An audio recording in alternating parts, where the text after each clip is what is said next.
Good morning, everyone. The topic that we'll be going into a bit detail of will be the quadratic equations of O levels and 4024. What actually quadratic equations are? Quadratic equations are the ones which are written in this form: ax square plus bx plus c is equal to 0. What actually does this word equation means? Equation means when there is an equal to in an expression, and when you write your equation is equal to 0, it means that you need to solve and find out the value of whatever the variable that he is asking you in the question. What are quadratic equations? Quadratic equations are the ones in which the power for x is maximum power of x in a given equation is 2. So how are we going to solve this quadratic equation? There are actually 4 methods or steps, ways of doing a quadratic equation. The very first, we start from our pre-O levels, which is midterm breaking.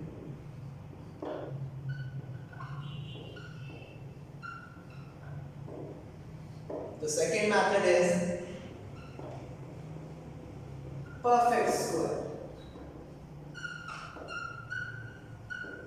The third one is completing the square.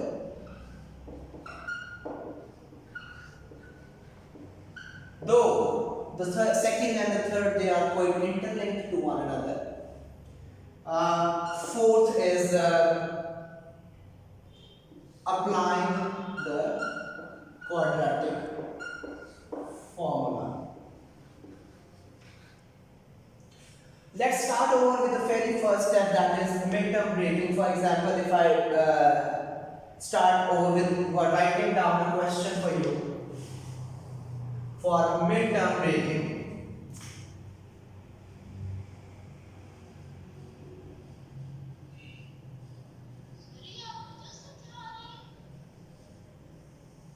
So in midterm breaking, if I write down an equation that is, for example, 2x square plus 5x minus 7 is equal to 0. First of all, what you need to do is you need to multiply the coefficient of the square and the last number. You need to multiply them both, and in this case it is 14, and there is another thing that is written in the middle. As from this word it is very clear, midterm break. You need to break the middle term in such a manner that you get, if you multiply those two numbers, you get 14, and if you add or subtract, you get plus 5. There can be bigger number as well. So for the bigger numbers, it is easy for you to do the prime factorization of the product of the first and the last. The product of the first and the last for this scenario is 14. So if I do the prime factorization, it gives me 2 and 7. A very simple question in fact. So the prime factorization is 2 and 7. So I can only pair these two numbers. So if I think of such a way that I need to use 2 and 7 and I need to make it as plus 5, but if I multiply them, it should give me minus 14, because it is 2 multiplied by minus 7 over here.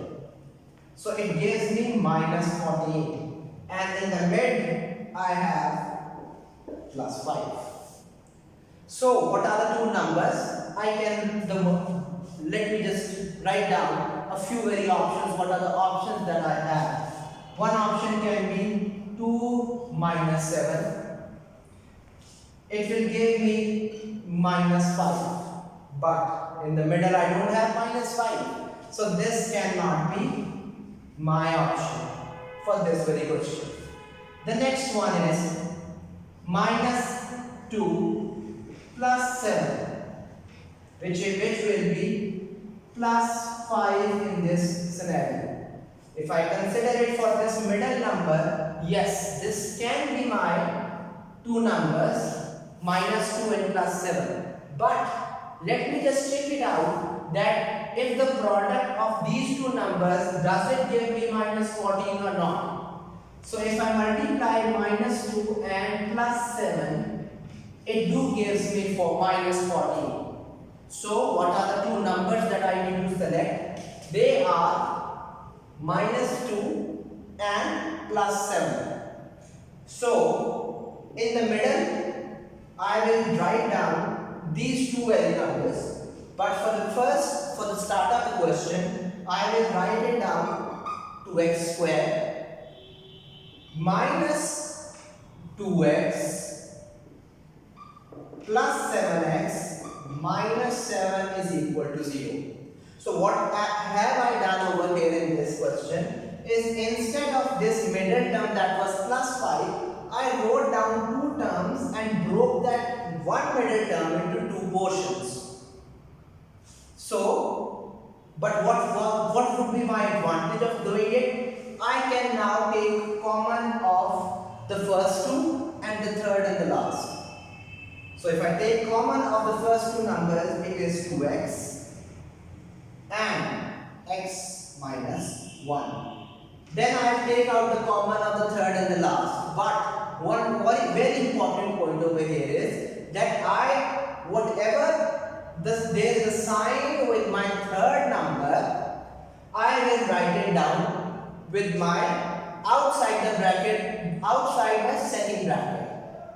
Over here it is plus, so I will write it as plus.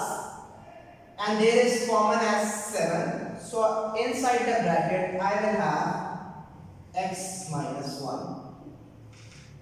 Since my two brackets, they both are same, I will take out common and take them out as common as x minus 1. And whatever am I left with, that is 2x and plus 7, I will write it in the other bracket.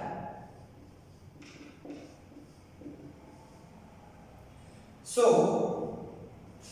how can these two brackets now are being multiplied over here, and how can I get a product as 0?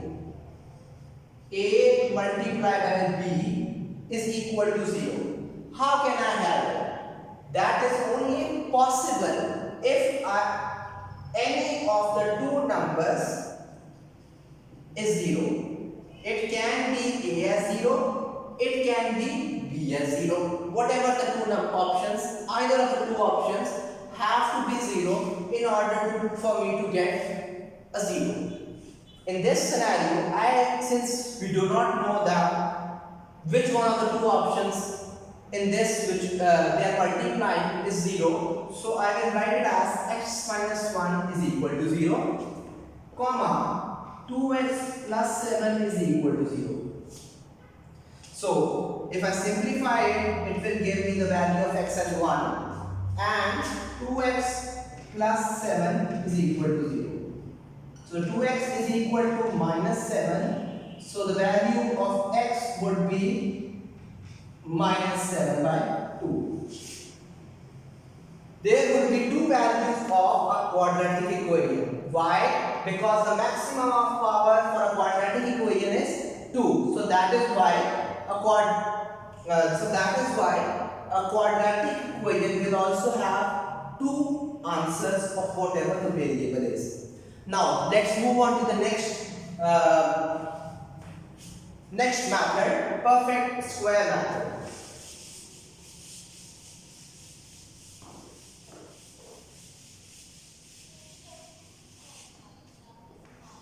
So for a perfect square method,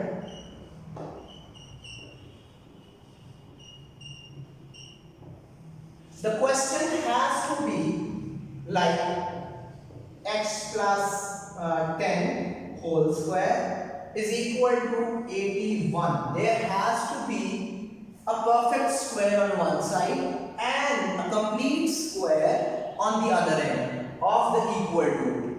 So it's a very easy method in which what we will do, we will take square root on both sides.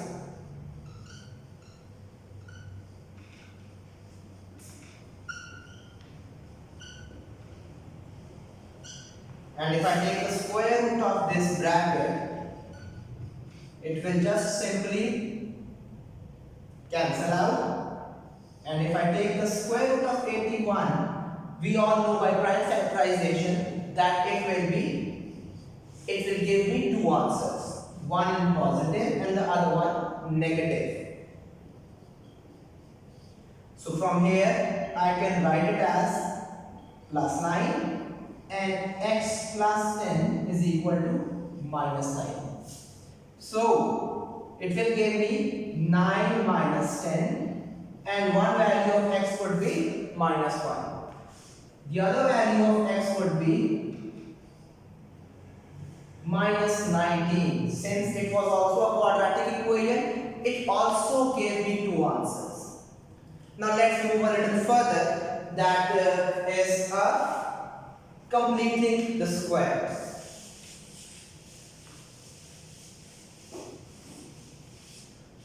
For completing the square, let's simply do it for the quadratic formula. Quadratic equation, in fact, sorry. Quadratic equation is ax square plus bx plus c is equal to 0. For completing the square, what we will do, we need to first of all be very clear that there is no coefficient with the square term. Since there is a coefficient with the square term over here in our question, in our case, so we will first of all try to get rid of it. It is a. So what we will do, we will multiply both sides of the equation with a. Multiply? No. We are going to divide both the portions with a. So if I divide this side by a as well as this side by a, it will give me ax over a plus bx over a plus c over a, and 0 divided by anything will give me a 0. This a and a will cancel out. So I will be left with x plus b over a x plus c over a is equal to 0. The next step, I will collect the like terms on one side of the equal to. And why would I do that? Because my next intention is to make a complete square on one left hand side of the equal to. And that is only possible if I move this thing onto the other side. X square plus b over a x is equal to minus c over a. So I need to make this thing an identity, a complete square. And that is possible if I memorize the three equations, the three identities in fact. The three identities are ax square is equal to the square of the first term, 2 times the first term and the second term, plus the square of the second term. The second identity is a minus b whole square. And that is the square of the first term minus 2 times the first term and multiplied by the second term plus the square of the second term. Now I will make this thing as either of the two. Since in my case there is a plus sign with the x term, so it has to be the very first identity. How am I going to do that? if you can see, there is a 2 over here multiplied with the product of the first and the last. So, but here I have only the middle number. Middle number has a coefficient. So what am I going to do? I will divide whatever there is a coefficient with the symbol x by 2. Dividing it by 2 means I will multiply it with 1 over 2, which will give me b by 2a. So whatever I get as a half of the coefficient of x, I will add the square of it, and I will subtract the square of it. Why am I adding and subtracting both? Because in order to balance the equation. Because if I add and subtract same things from an equation, it means I am actually doing nothing in the equation. So x square plus b over ax plus b by 2a, this thing that I made over here, square, and I subtract the same very thing, square, from here, and equal to minus c over a. Now the next thing over here will be